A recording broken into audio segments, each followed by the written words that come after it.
Hello students, free study room में आप सभी का स्वागत है। इस वीडियो में हम प्रश्नावली 1.2 का प्रश्न क्रमांक 4 और उदाहरण 7 और उदाहरण 8 को हल करेंगे। तो चलते हैं प्रश्न क्रमांक 4 की ओर। प्रश्न क्रमांक 4, इस प्रश्न में हमें दो संख्याओं का एचसीएफ दिया है और एलसीएम निकालना है। तो यहाँ पर लिखेंगे हल बराबर क्या दिया है, 306 और 657 का एचसीएफ दिया है, बराबर कितना दिया है, 9, और हमें ज्ञात करना है एलसीएम। हमने पहले एक सूत्र पढ़ा है, कौन सा सूत्र है वो, दो संख्याओं का गुणनफल बराबर एचसीएफ गुणित एलसीएम।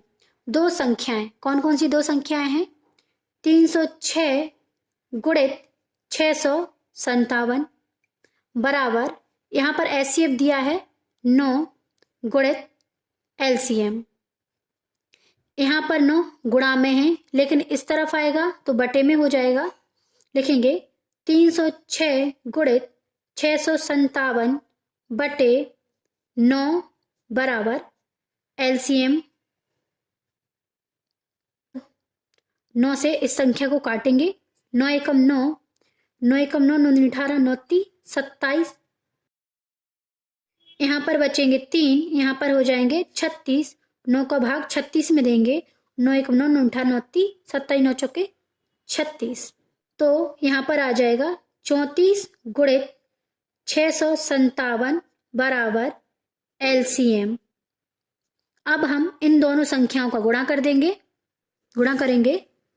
यहाँ पर है 657 गुणित 34,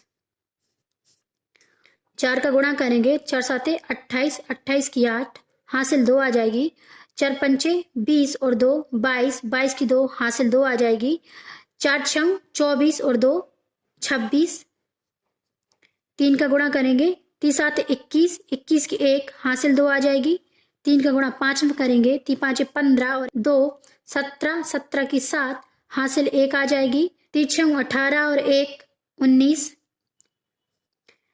यहाँ पर आ जाएगा 8, 2 और 1 3, 6 और 7 13, 13 की 3 हासिल 1 आ जाएगी, 2 और 9 11 और 1 12, 12 की 2 हासिल 1 आ जाएगी, 1 और 1 2। यहाँ पर हमारा एलसीएम आया है 22,338। कितना आया है, 22,338। यही इस प्रश्न का आंसर हो जाएगा। अब चलते हैं नेक्स्ट प्रश्न की ओर। उदाहरण 7, अभाज्य गुणनखंड विधि द्वारा 96 और 404 का एचसीएफ ज्ञात कीजिए और फिर इसका एलसीएम ज्ञात कीजिए। इस प्रश्न में हमें दो संख्याएं दी हैं, 96 और 404, जिनका हमें एचसीएफ और एलसीएम ज्ञात करना है। तो यहाँ पर लिखेंगे हल, कौन कौन सी दो संख्याएं दी हैं, एक संख्या दी है 96 और दूसरी संख्या दी है 404। सबसे पहले हम इन दोनों संख्याओं के गुणनखंड निकालेंगे।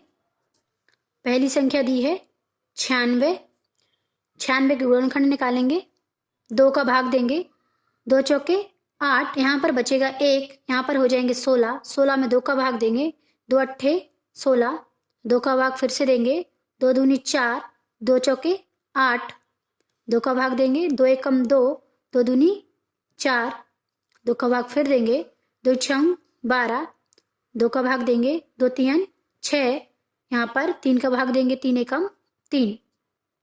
दूसरी संख्या दी है 404, यहाँ पर भी 2 का भाग देंगे, 2 एकम 2, 2 दूनी 4, 0, 2 दूनी 4, यहाँ पर भी 2 का भाग देंगे, 2 एकम 2, 2 शून्यम 0, 2 एकम 2।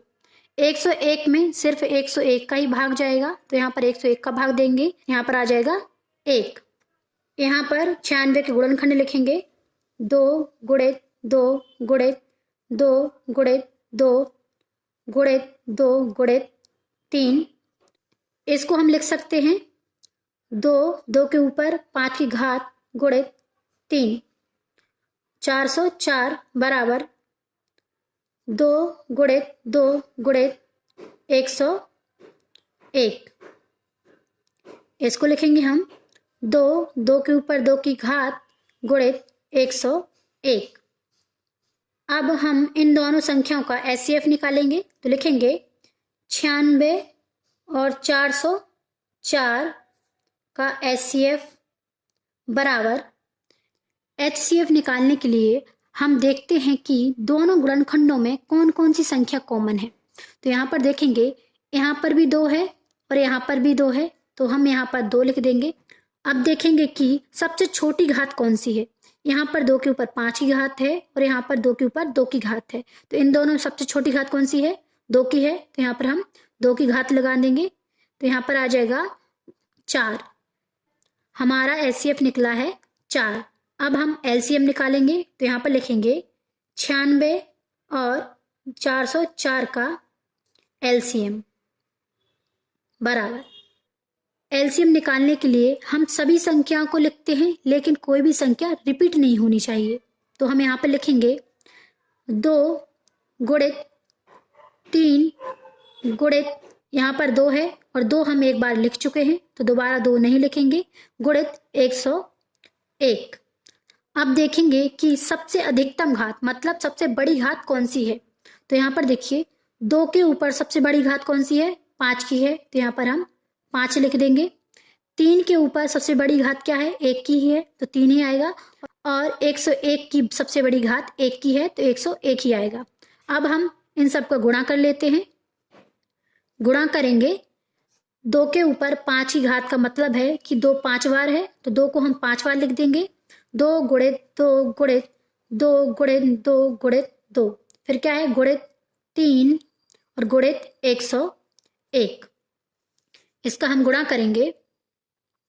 2 दूनी 4, 4 दूनी 8, 8 दूनी 16, 16 दूनी 32, 32 तिया 96 और 96 का गुणा करेंगे 101 में।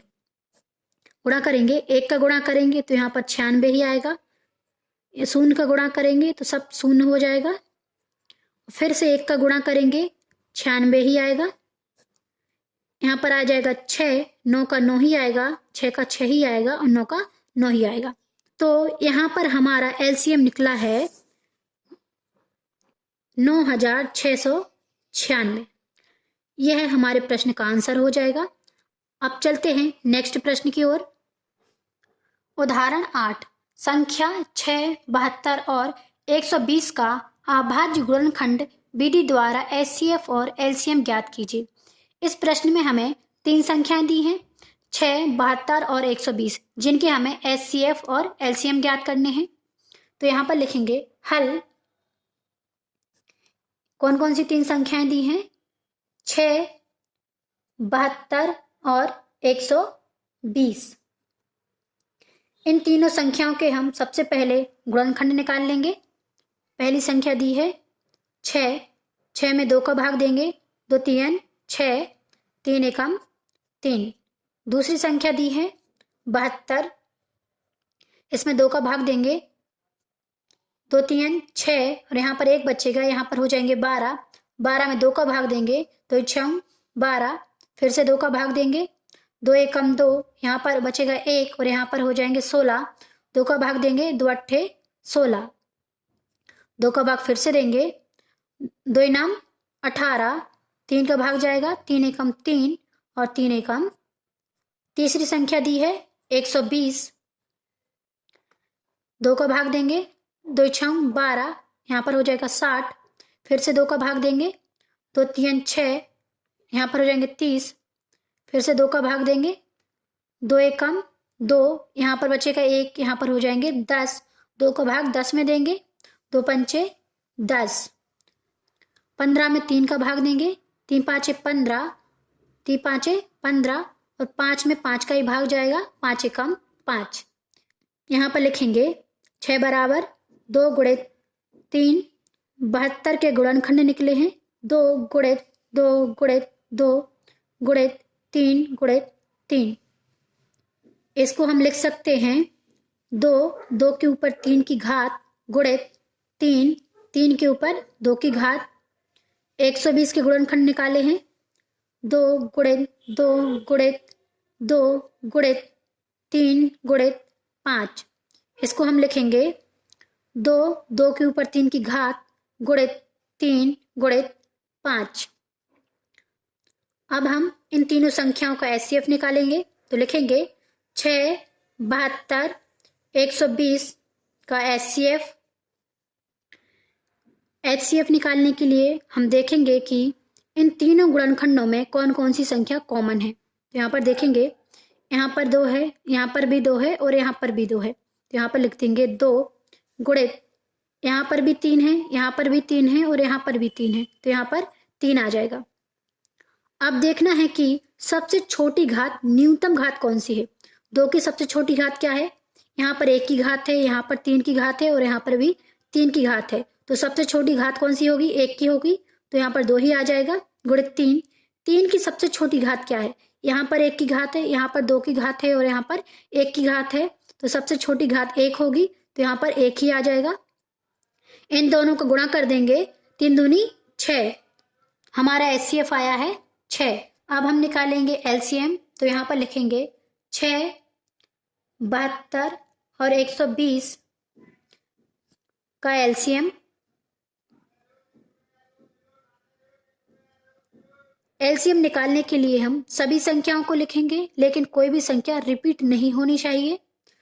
तो यहाँ पर लिखेंगे, यहाँ पर क्या है? 2 2 गुणित 3 गुणित 2 2 हम एक बार लिख चुके हैं, फिर 3 3 भी लिख चुके हैं, यहाँ पर भी 2 है और यहाँ पर भी 3 है जो कि हम लिख चुके हैं, गुणित 5। अब हम देखेंगे कि अधिकतम घात कौन सी है। यहाँ पर 2 की घात 1 है, यहाँ पर 3 है और यहाँ पर 3 है, तो यहाँ पर 2 की अधिकतम घात हो जाएगी 3।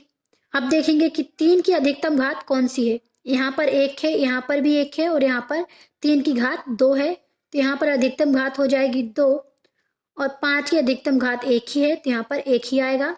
अब हम इन सब का गुणा कर देंगे, 2 के ऊपर 3 की घात गुणित 3 के ऊपर 2 की घात गुणित 5। 2 के ऊपर 3 की घात का मतलब है कि 2 3 बार है, तो यहाँ पर 2 को हम 3 बार लिख देंगे, गुणित यहाँ पर 3 के ऊपर 2 की घात है, मतलब 3 2 बार है, तो यहाँ पर 2 बार लिख देंगे, गुणित 5। अब हम इन सब का गुणा कर देंगे, 2 दूनी 4 4 दूनी 8 8 तिया 24 24 तिया 72 72 में 5 का गुणा करेंगे, 72 गुणित 5 5 दूनी 10 10 का शून्य, हाथ में 1 आ जाएगी, 5 7 35 और 1 36। एलसीएम आया है 360। हमने एचसीएफ और एलसीएम निकाल लिया है। यही इस प्रश्न का आंसर होगा।